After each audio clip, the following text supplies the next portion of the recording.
Ako di ay si Susan Valenzuela Cano, nagpuyo sa Bakayan, Cebu City. Akong pangindaron karon 42 years old. Ug ako ang panginabuyan sa kong kinabuhi para sa kong pamilya.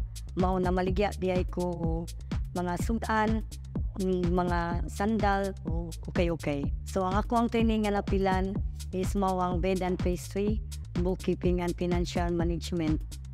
Niapil ko sa training tungod na ako'y interesado ko sa maong training kay gusto ko makaibaw ug more learn para kung sa maabot nga panahon nga magnegosyo ko, na anak ko'y makatunan ko, na anak ko'y panginabuyan nga makatabang sa kuwang panginabuhi para sa kong pamilya. Ang akong nakatunan sa maong training, ilabi na sa bed and pastry, maong kung saon di ay dili data mo largo-largo, kung sa naagin di ay siya yung mga process kapag luto, like soap roll, na sa kanang cake, yes, kanang ensaymada.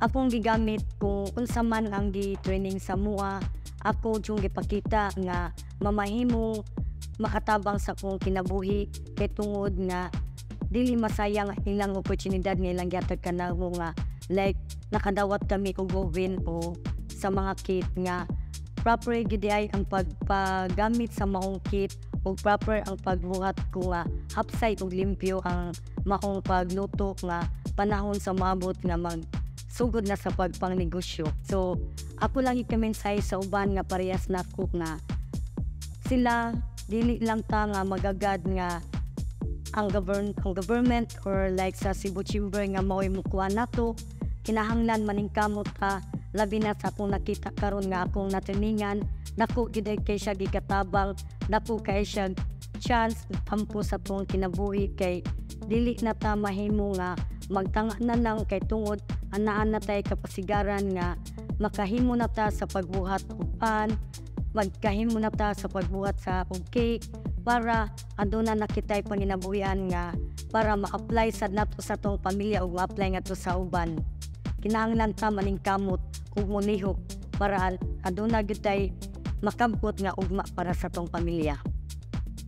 Dako kayo na kong pasalamat sa Cebu Chamber of Commerce nga ila gayud ming gitagaan sa ingon ani, ila gayud gipadangat sa katawan ug ila binanako nga ako naka-experience sa livelihood training nga bed and pastry kay tungod dako kaayo katabang kanako nga makahimo na day ko sa pagluto og pan, makahimo na ko sa pagbuhat sa cake.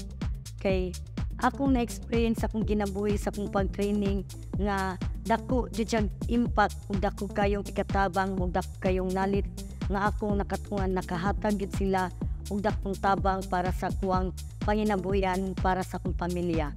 Ug ako sa salamatan ang Cebu City Government ilabi na ni Mayor Michael Lopez Rama nga iya jud ming gitagaan ug maayo kalambuan para sa among panginabuhian nga sa among pag-graduate sa among pag-training nga livelihood nga bed and pastry nakatabang din siya dako labi na nga natagan kami og oven ug kit kay mao'y among panginabuhian ug magamit para sa pagluto.